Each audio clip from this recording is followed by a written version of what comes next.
So we heard in the former episode that they were able, or he was able to stop the burying of wives when a chief or a king deceased. As we remember, they buried women alive, slaves alive, to accompany the chief or the king into the afterworld. That one he was able to stop, but what he was not able to stop at that moment was polygamy, slavery, and cannibalism. And I read an extract here. The Bolokis' regard for women was a strange contradiction. I have seen them walking, man and wife, with their arms around each other's waist, as though they were a couple of English lovers.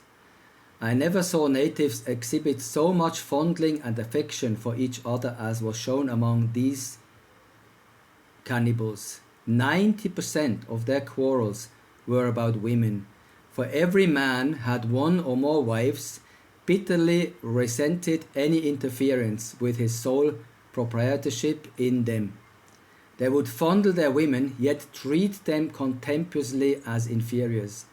They would fight to assert their rights of ownership in them, yet regard them as so greatly beneath them as to send them to eat their food by themselves out of sight. And they would slave to collect sufficient goods to pay the marriage money for their free wives or to produce the price of their slave wives.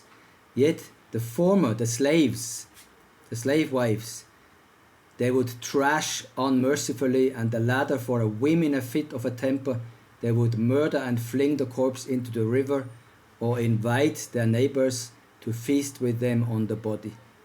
So this he was not yet able to abolish in conversation with the locals. I have not yet fully finished that book, so I cannot tell you when he's going to finish that. I'm pretty sure he will manage, but it might take some years.